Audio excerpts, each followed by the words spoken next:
السلام علیکم ورحمۃ اللہ وبرکاتہ۔ کیا حال چال ہیں سب کے؟ اللہ تعالیٰ آپ کو، آپ کے پیاروں کو اپنی حفظ و امان میں رکھے، آمین۔ اللہ کے بابرکت نام کے ساتھ اپنا آج کا سبق شروع کرتے ہیں۔ اعوذ باللہ من الشیطان الرجیم، بسم اللہ الرحمن الرحیم۔ رب اشرح لی صدری ویسر لی امری واحلل عقدۃ من لسانی یفقہوا قولی واجعل لی وزیرا من اہلی ربنا زدنا علما ربنا زدنا علما ربنا زدنا علما اللہم فقہنا فی الدین، آمین۔ آج کا ہمارا سبق سورۃ صف ہے۔ بسم اللہ الرحمن الرحیم۔ سبح للہ ما فی السماوات و ما فی الارض وہو العزیز الحکیم۔ تسبیح کرتی ہے اللہ کی ہر وہ شے جو آسمانوں میں ہے اور زمین میں ہے، اور وہ بہت زبردست ہے، کمال حکمت والا۔ یا ایہا الذین آمنوا لم تقولون ما لا تفعلون۔ اے مسلمانوں، تم کیوں کہتے ہو وہ جو کرتے نہیں ہو۔ اس آیت میں جھنجھوڑنے کا وہی انداز ہے جو اس سے پہلے ہم سورۃ حدید میں بھی دیکھ چکے ہیں، اور یہ انداز مدنی صورتوں میں جگہ جگہ پایا جاتا ہے۔ اور یہ جو صورتیں ہیں، سورۃ حدید، سورۃ صف، ان کے زمانے نزول 5 ہجری کے بعد تک پرانے مسلمانوں کی نسبت نو مسلموں کی تعداد بہت زیادہ ہو چکی تھی، اور ایمان کی گہرائی اور جذبہ اظہار اور قربانی کے حوالے سے جو نیو مسلم ہو رہے تھے لوگ، ان کی کیفیت چونکہ سابقون اولون اور ابتدائی دور کے اہل ایمان جیسی نہیں تھی، اس لیے مسلمانوں کے ایمان اور عمل کے اجتماعی معیار کے اوسط میں قدرے کمی واقع ہو گئی تھی۔ اسی وجہ سے انہیں اس انداز میں جھنجھوڑا جا رہا ہے۔ قرآن مجید ہر زمانے کے لوگوں سے مخاطب ہے، تو اس آیت کو پڑھتے ہوئے ہم نے کیا سوچنا ہے کہ یہ آیت میرے لیے آئی ہے، یہ مجھ سے سوال کر رہی ہے، کیونکہ ایمان کے دعوے دار تو ہم بھی ہیں نا، مسلمان بھی ہیں۔ تو یہ آیت ہم سب کو جھنجھوڑ رہی ہے کہ تم کیسے مسلمان ہو، تمہارے قول اور فعل میں اتنا تضاد کیوں ہے؟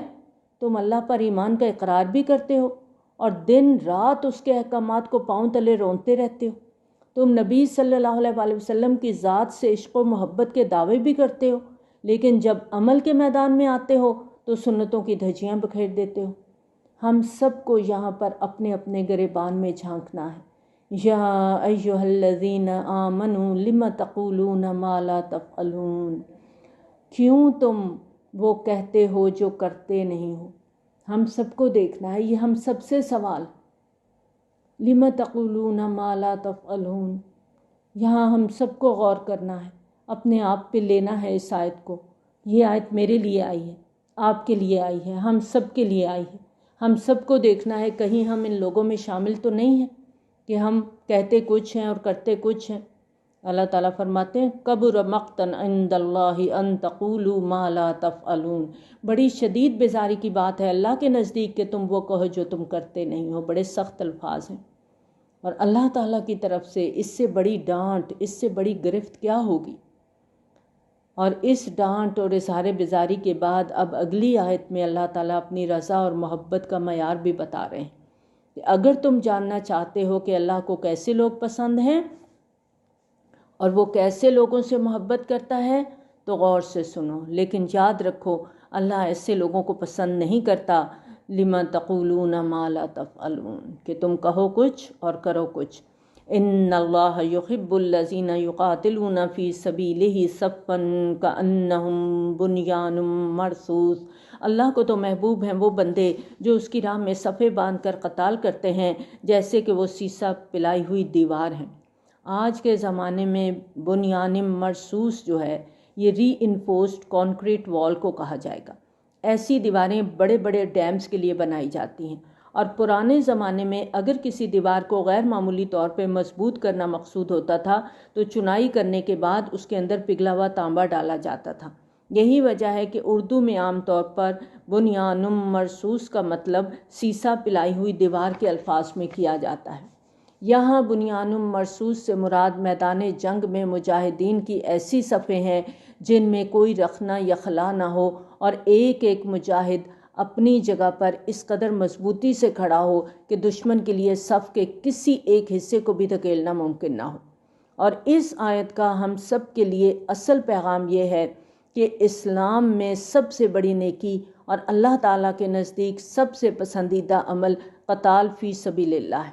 تو جو کوئی اللہ کا قرب حاصل کرنا چاہتا ہے وہ اپنی سب سے قیمتی متاع یعنی اپنی جان اللہ کی راہ میں قربانی کے لیے پیش کر دے، اور جو شخص اس قربانی کے لیے تیار نہیں اسے چاہیے کہ اللہ کی محبت اور قربت کا دعویٰ بھی نہ کرے۔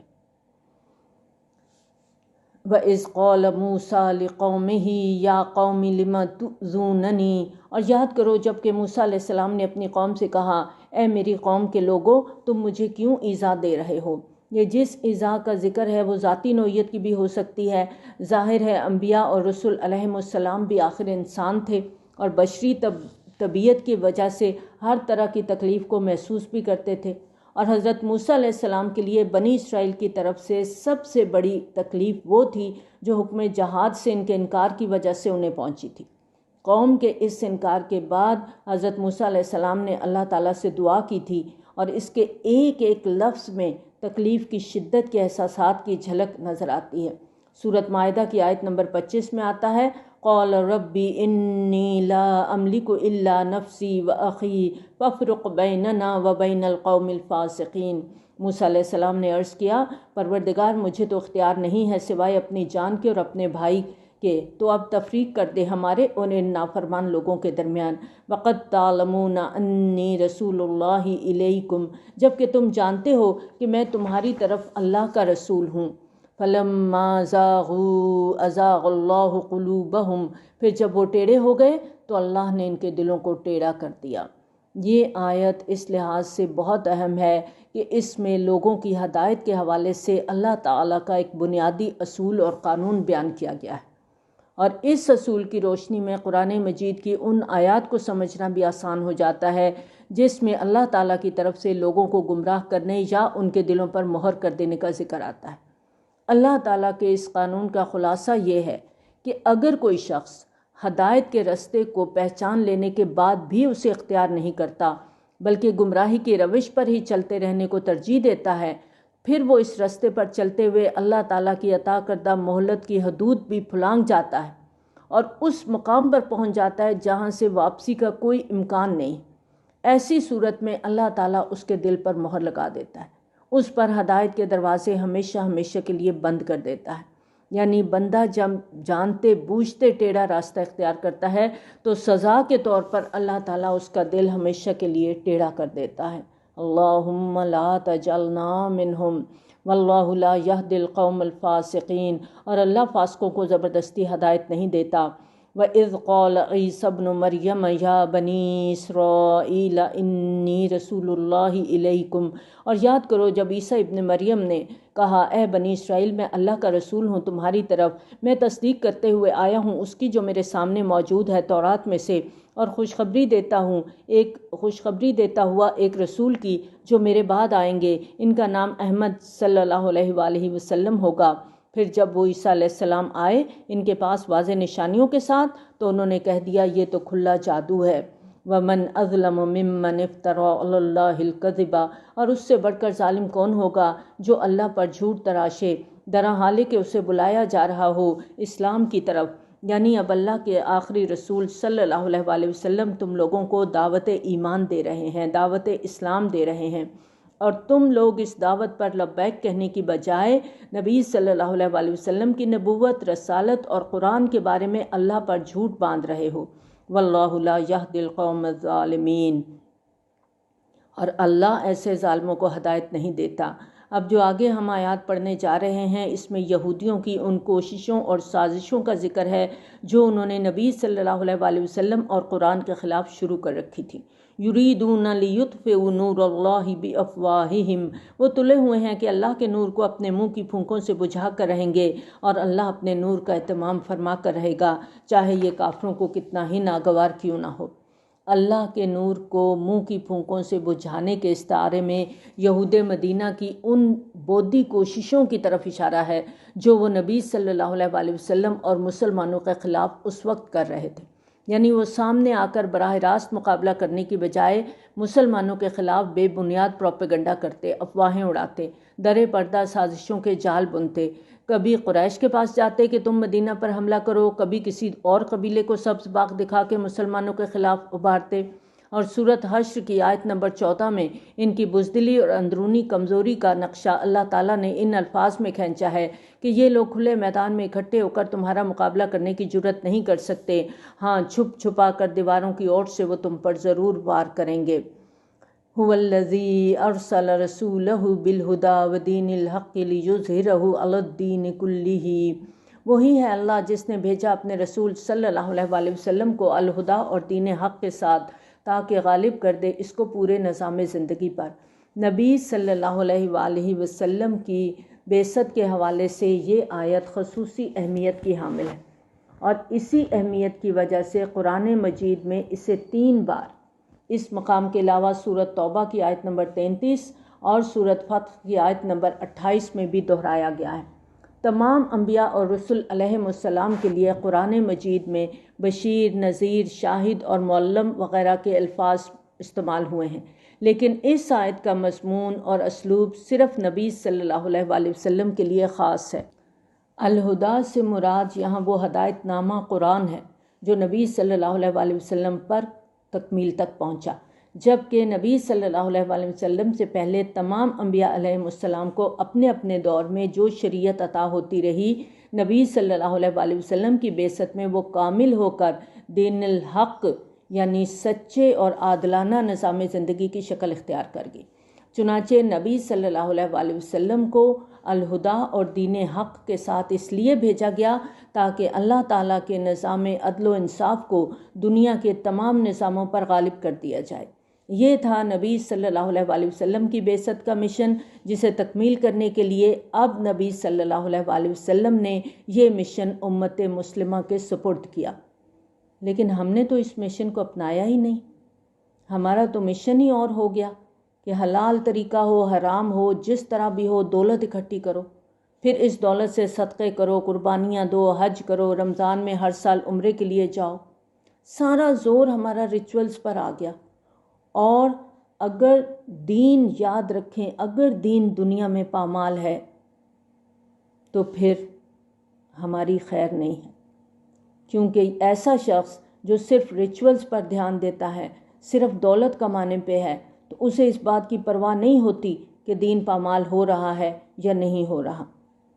رہ گئی رسم ازاں روح بلالی نہ رہی، فلسفہ رہ گیا تلقین غزالی نہ رہی، ولو کرہ المشرکون، خواہ مشرکوں کو یہ کتنا ہی ناگوار ہو۔ ظاہر ہے مشرکین کب چاہیں گے کہ دنیا میں اسلام کا غلبہ ہو، نظام توحید کا نفاذ ہو، اللہ کی حکومت قائم ہو جائے۔ اور یہاں مشرکون کا لفظ خاص طور پر لائق توجہ ہے۔ اس سے مراد صرف وہ مشرکین نہیں ہیں جو بتوں اور دیوی دیوتاؤں کو پوجتے ہیں اور یہ امید رکھتے ہیں کہ اللہ کے حضور وہ ان کی سفارش کر دیں گے، بلکہ سب سے بڑے مشرک وہ ہیں جو دنیا میں خدائی کے دعوے دار بنے بیٹھے ہیں، جو نمرود اور فرعون کے نقش قدم پر چل رہے ہیں، اور جن کا دعویٰ ہے کہ اقتدار اعلیٰ کے مالک ہم ہیں۔ یا ایہا الذین آمنوا هل ادلکم علی تجارۃ تنجیکم من عذاب علیم، اے ایمان کے دعوے دارو، کیا میں تمہیں ایسی تجارت کے بارے میں بتاؤں جو تمہیں دردناک عذاب سے چھٹکارا دلا دے؟ وہ یہ ہے کہ تم ایمان لاؤ اللہ پر اور اس کے رسول صلی اللہ علیہ وآلہ وسلم پر، اور جہاد کرو اللہ کے راستے میں اپنے مالوں اور جانوں کے ساتھ، یعنی اللہ اور اس کے رسول صلی اللہ علیہ وآلہ وسلم پر اس طرح ایمان لاؤ جیسا کہ ایمان لانے کا حق ہے۔ اور یہی چیز، یہی تجارت ہے جو ہمیں عذاب علیم سے نجات دلائے گی، کہ ہمارا ایمان اللہ کے اوپر ہو، اللہ کے رسول صلی اللہ علیہ وآلہ وسلم پر ہو، اور ہمارا جہاد، ہماری کوشش، ہماری جہد اللہ کے راستے میں ہو، اپنی مال، اپنا جان، اپنا وقت، اپنی صلاحیت، اپنا ٹیلنٹ، اپنی جوانی، اپنی صحت، سب کچھ اللہ کے راستے میں لگا دیں۔ ذالکم خیر لکم ان کنتم تعلمون، یہ تمہارے لیے بہتر ہے اگر تم سمجھ رکھتے ہو، اور اس کا فائدہ کیا ہوگا؟ یغفر لکم ذنوبکم، وہ تمہارے لیے تمہارے گناہ بخش دے گا، وَيُدْخِلْكُمْ جَنَّاتٍ تَجْرِي مِن تَحْتِهَا الْأَنْهَارُ، اور تمہیں داخل کرے گا ان باغات میں جن کے دامن میں نہریں بہتی ہوں گی، وَمَسَاكِنَ طَيِّبَةً فِي جَنَّاتِ عَدْنٍ، اور بہت پاکیزہ مساکن عطا کرے گا رہنے کے باغات میں، ذَلِكَ الْفَوْزُ الْعَظِيمُ، اور یہی بہت بڑی کامیابی ہے۔ اصل میں سب سے بڑی فلاح اور کامیابی آخرت کی کامیابی ہے۔ تو ایک بندہ مومن کو کیا کرنا چاہیے کہ وہ دنیا کی کامیابیوں سے بے نیاز ہو جائے اور اس کامیابی کے لیے کام کرے جو آخرت کی کامیابی ہے۔ اب اگلی آیت میں اس بونس کا ذکر ہے جو اللہ تعالیٰ اپنے بندوں کو کبھی کبھی دنیا میں بھی عطا کر دیتا ہے۔ چنانچہ فرمایا وَأُخْرَى تُحِبُّونَهَا، اور ایک اور چیز جو تمہیں بہت پسند ہے، یعنی اس جہاد میں جو تم اللہ کی راہ میں کوشش کرو گے، اپنی جان اپنا مال لگاؤ گے، تمہیں دنیا کی کامیابی بھی مل سکتی، اگرچہ تمہاری یہ کامیابی اللہ تعالیٰ کے ہاں اتنی اہم نہیں جتنی تم اسے اہم سمجھتے ہو، کیونکہ اللہ غلبہ دین کے لیے تمہاری کوششوں کا محتاج نہیں ہے۔ وہ چاہے تو ایک پل میں دین کو پوری دنیا پر غالب کر دے۔ اللہ تعالیٰ کے نزدیک جو چیز اہم ہے وہ تمہاری جد و جہد ہے، اور اس جد و جہد میں تمہارا جذبہ ایثار اور خلوص ہے، اور یہی تمہارا امتحان ہے۔ اگر تم اس امتحان میں کامیاب ہو جاتے ہو تو اللہ کے ہاں کامیاب ہو، چاہے دنیاوی لحاظ سے تم ناکام ہی رہو، لیکن اللہ کو معلوم ہے کہ طبعی انسانی خصلت کی وجہ سے تم لوگ اپنی جد و جہد کے مثبت نتائج دنیا میں دیکھنا چاہتے ہو، اور دنیاوی فتح حاصل ہونے پر تم لوگ بہت خوش ہوتے ہو۔ اس لیے اللہ تعالیٰ تمہاری خوشی کے لیے تمہیں وہ بھی عطا فرمائے گا، نصر من اللہ وفتح قریب، اللہ کی طرف سے مدد اور قریبی فتح۔ یاد رکھو اللہ کی مدد آیا ہی چاہتی ہے، اور دنیا کی فتح بھی تمہارے قدم چومنے والی ہے۔ یہ کون سی مدد اور کون سی فتح کی خوشخبری دی جا رہی ہے ایمان والوں کو؟ اس میں غزوہ احزاب کے حالات اور واقعات کو ایک دفعہ پھر ذہن میں تازہ کر لیں۔ وَبَشِّرِ الْمُؤْمِنِينَ، اور اے نبی صلی اللہ علیہ وآلہ وسلم آپ ایمان والوں کو خوشخبری سنا دیجئے۔ اور غزوہ احزاب کے بعد نبی صلی اللہ علیہ وآلہ وسلم نے صحابہ کرام رضی اللہ تعالیٰ عنہم کو یہ خوشخبری ان الفاظ میں سنائی تھی۔ تفسیر ابن کثیر میں آتا ہے کہ اب اس سال کے بعد قریش تم پر کبھی چڑھائی نہیں کر سکیں گے، بلکہ آئندہ تم لوگ ان پر چڑھائی کرو گے۔ یہ گویا قریش کی طرف سے آخری حملہ تھا۔ کفر کی کمر ٹوٹ چکی تھی، کفار حوصلہ ہار چکے تھے۔ اب اقدام تمہاری طرف سے ہوگا۔ چنانچہ اس کے بعد اگلے سال 6 ہجری میں نبی صلی اللہ علیہ وآلہ وسلم نے 1400 صحابہ کے ساتھ عمرے کی نیت سے مکہ کا سفر اختیار فرمایا، جس کے نتیجے میں مسلمانوں اور قریش کے درمیان حدیبیہ کے مقام پر صلح کا معاہدہ طے پایا، اور اللہ تعالیٰ نے اس معاہدے کو فتح مبین قرار دیا۔ انا فتحنا لک فتحا مبینا۔ اور دوسری طرف اس خوشخبری کا تعلق آخرت سے بھی ہے کہ اپنی مال اور جان کے ساتھ اللہ کے راستے میں جہاد کرو گے تو مومنین صادقین کو جنت کی نعمتیں بھی ملیں گی، اور اللہ کے ہاں خاص مقام بھی حاصل ہوگا، اور وہ ہوگا اللہ کے مددگار ہونے کا مقام۔ غور کریں، ان آیات میں عذاب علیم سے چھٹکارے کو ایمان حقیقی اور جہاد فی سبیل اللہ کے ساتھ مشروط کر دیا گیا ہے۔ آیت نمبر 10 میں یہ بات دو ٹوک انداز میں واضح کر دی گئی ہے، اور آیت نمبر 10 سے 13 تک جو آیات ہم نے پڑھی ان کا خلاصہ یہ ہے کہ جو لوگ اس راستے کو اختیار کریں گے ان کے سب گناہ بھی معاف ہو جائیں گے، بشرطے کہ اللہ تعالیٰ کے ہاں ان کے ایمان اور عمل کو درجہ قبولیت مل جائے۔ اور نہ صرف گناہ معاف ہوں گے، عذاب علیم سے بھی چھٹکارا ملے گا، جنت عدن میں ٹھکانہ بھی نصیب ہوگا، اور صرف یہی نہیں دنیا میں بھی اللہ کی مدد سے انہیں فتح ملے گی، اور سب سے بڑی بات یہ کہ وہ اللہ تعالیٰ کے مددگار قرار پائیں گے۔ اس کے برعکس اگر ہم لوگ ایمان کے دعوے تو بہت کرتے ہیں، اللہ اور اس کے رسول صلی اللہ علیہ وآلہ وسلم کی محبت کے نعرے بھی لگاتے ہیں، لیکن ایمان حقیقی اور جہاد فی سبیل اللہ پوری کرنے میں سنجیدہ نہیں ہیں، تو ہمیں معلوم ہونا چاہیے کہ ہمارا رویہ اللہ تعالیٰ کی بیزاری کو دعوت دینے کے مترادف ہے۔ کبر مقتا عند اللہ ان تقولوا ما لا تفعلون، اسی صورت کی آیت نمبر 3 میں ہم پڑھ کے آئے ہیں نا کہ بڑی شدید بیزاری کی بات ہے اللہ کے نزدیک کہ تم وہ کہو جو کرتے نہیں ہو۔ تو جو شخص مذکورہ شرائط کا حق ادا کیے بغیر یہ سمجھتا ہے کہ وہ آخرت میں نجات پا جائے گا، وہ ایک خود ساختہ خیال کے سہارے زندگی گزار رہا ہے۔ یا ایھا الذین آمنوا کونوا انصار اللہ، اہل ایمان تم اللہ کے مددگار بن جاؤ۔ اور اللہ کے مددگار بننے کا طریقہ کیا ہے کہ اللہ کے دین کا جھنڈا سر بلند کرنے پر کمر کس لو۔ اگر تم اس مشن کو آگے بڑھانے کے لیے جد و جہد کرو گے تو تم نبی صلی اللہ علیہ وآلہ وسلم کے مددگار بھی بن جاؤ گے، کیونکہ غلبہ دین کا یہ مشن اصل میں اللہ کے رسول صلی اللہ علیہ وآلہ وسلم کا مشن ہے۔ تو اہل ایمان آگے آؤ، بڑھو، اللہ کے دین کا جھنڈا اٹھاؤ، جان اور مال کا سرمایہ لگاؤ، اللہ اور اس کے رسول صلی اللہ علیہ وآلہ وسلم کے مددگاروں میں اپنا نام لکھوا لو۔ کما قال عیسی ابن مریم للحواریین من انصاری الی اللہ، جیسے کہا تھا عیسیٰ ابن مریم نے اپنے حواریوں سے، کون ہے میرا مددگار اللہ کی طرف، یعنی کون ہے جو میری مدد کرے گا اللہ کے راستے میں۔ مدد مجھے درکار ہے لیکن مشن اللہ کا ہے۔ اور سورۃ فتح کی آیت نمبر 10 میں نبی صلی اللہ علیہ وآلہ وسلم کی بیعت کے حوالے سے آتا ہے کہ ان الذین یبایعونک انما یبایعون اللہ، یعنی بیعت نبی صلی اللہ علیہ وآلہ وسلم کے ہاتھ پر ہو رہی ہے لیکن سودا اللہ تعالیٰ سے۔ گویا عملی طور پر اس بیعت میں ید اللہ فوق ایدیہم، ہاتھ اللہ کا اوپر ہے ان کے ہاتھوں کے، یعنی 2 کی بجائے 3 ہاتھ ہیں۔ بیعت کرنے والے کا ہاتھ، نبی صلی اللہ علیہ وآلہ وسلم کا ہاتھ اور اللہ کا ہاتھ۔ چنانچہ اللہ کی مدد کرنے کا طریقہ یہی ہے کہ اللہ کے بندے کی مدد کرو جو اللہ کے مشن کو لے کر اس راستے پر نکلا ہے۔ اور اسی فلسفے کے تحت عیسیٰ علیہ السلام کے حواریوں نے اللہ کی مدد کے لیے عیسیٰ علیہ السلام کی آواز پر لبیک کہا تھا، اور اسی جذبے کے ساتھ حضور صلی اللہ علیہ وآلہ وسلم کے صحابہ کرام رضی اللہ تعالیٰ عنہم نے اپنا سب کچھ نبی صلی اللہ علیہ وآلہ وسلم کے قدموں میں نچھاور کر کے والذین معہ کی فہرست میں اپنے نام لکھوائے تھے۔ قال الحواریون نحن انصار اللہ، حواریوں نے کہا ہم ہیں اللہ کے مددگار، یعنی حضرت عیسیٰ علیہ السلام کے ہاتھ میں ہاتھ دے کر وہ لوگ اللہ تعالیٰ کے مددگار بن گئے۔ بنیادی طور پر اس آیت میں حضرت عیسیٰ علیہ السلام کے خلوص اور حواریوں کے خلوص اور اصرار کا ذکر ہے کہ انہوں نے من انصاری الی اللہ کی دعوت پر بلا تعامل خود کو پیش کر دیا۔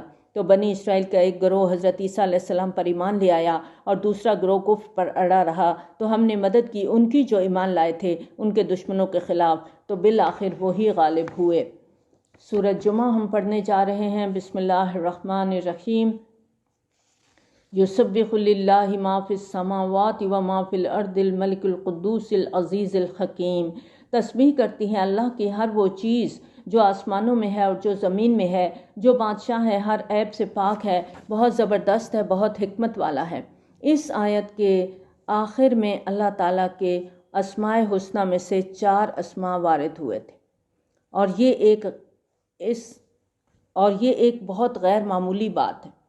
اس کی پہلی آیت، اس آیت کے آخر میں آپ دیکھیں الملک القدوس العزیز الحکیم، اللہ تعالیٰ کے 4 نام آئے ہیں، اور اس لیے کہ عام طور پر ہم دیکھتے ہیں کہ آیات کے اختتام پر اللہ تعالیٰ کے ناموں کے 2 کی جوڑوں کی صورت میں اللہ تعالیٰ کے نام آتے ہیں۔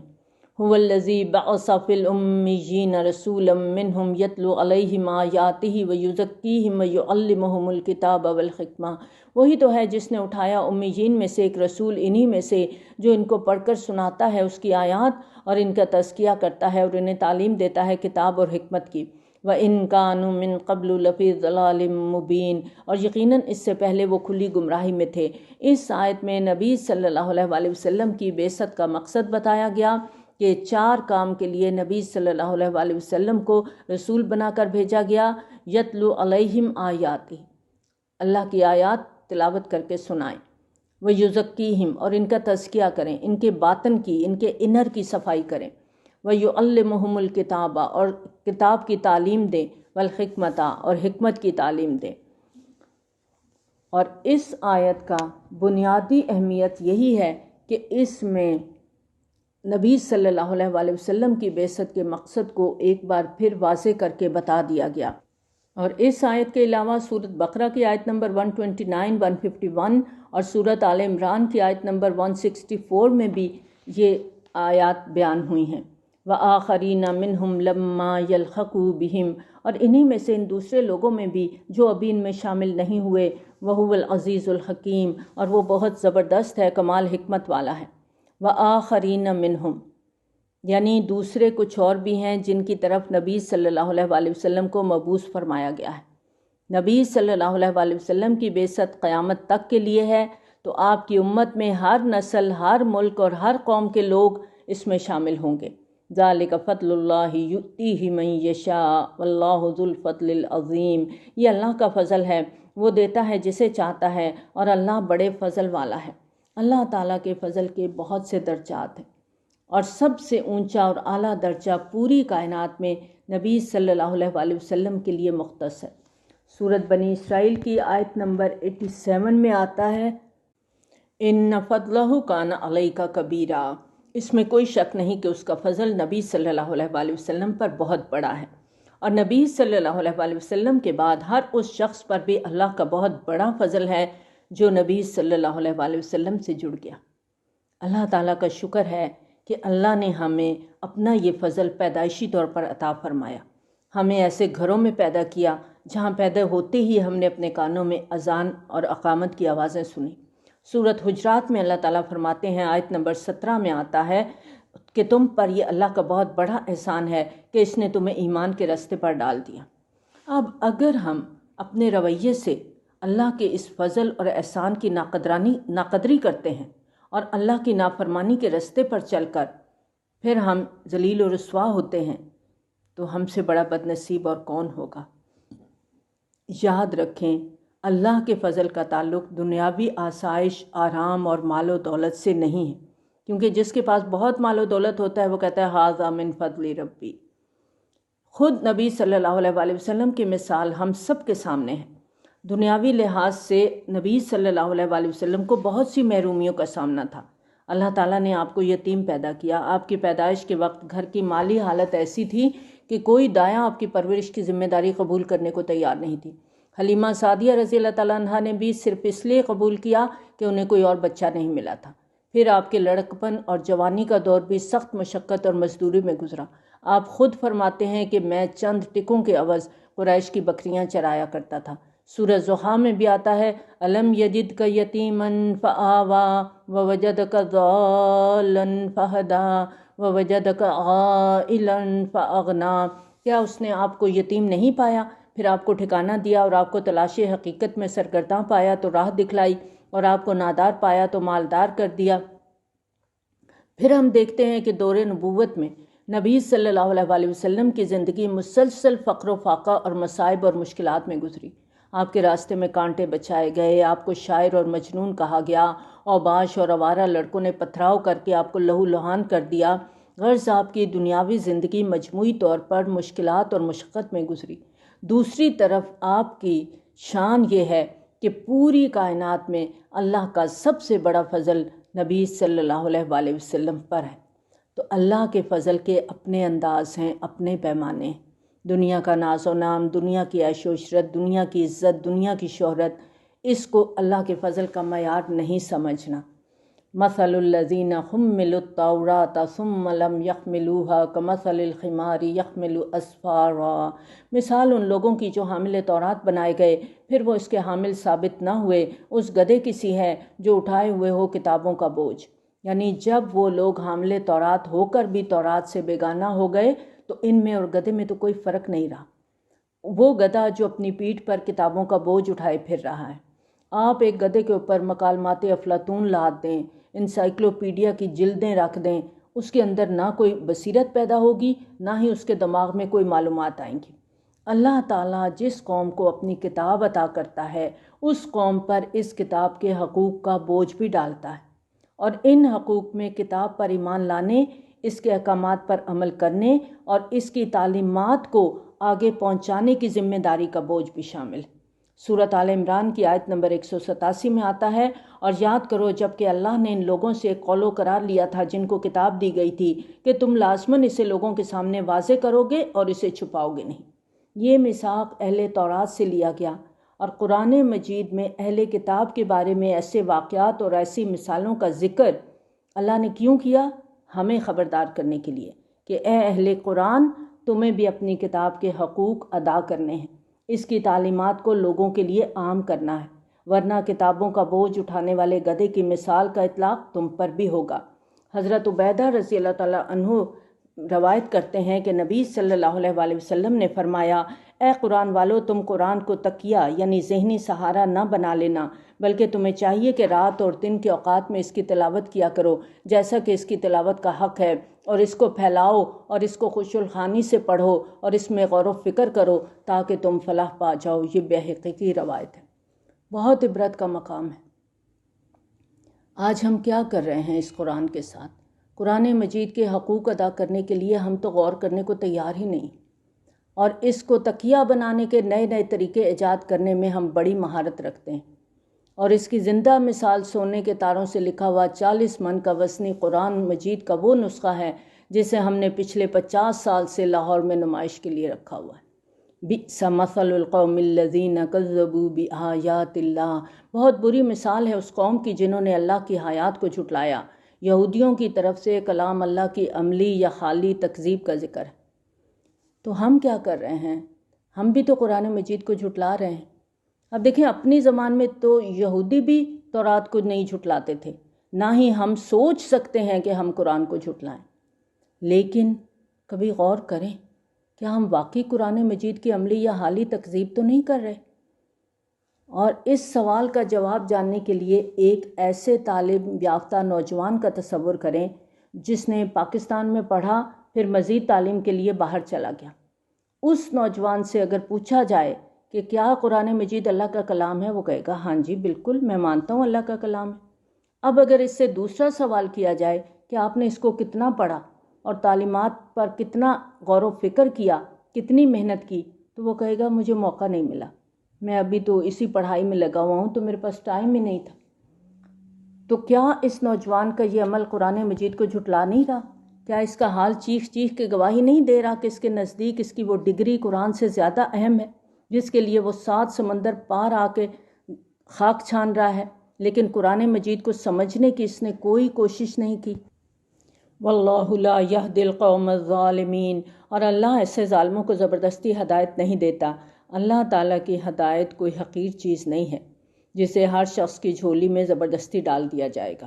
یہ اسی کو ملے گی جس کے دل میں طلب ہوگی، تڑپ ہوگی، تمنا ہوگی، اور جو اس کو حاصل کرنے کے لیے تگودو کرے گا، کوشش کرے گا، تو ایسا ہی شخص ہدایت پائے گا۔ اور اللہ تعالیٰ ظالموں کو ہدایت نہیں دیتا، جو ہدایت لینا نہیں چاہتے اللہ کے نزدیک وہ ظالم ہیں، تو اللہ ایسے لوگوں کو ہدایت نہیں دیتا۔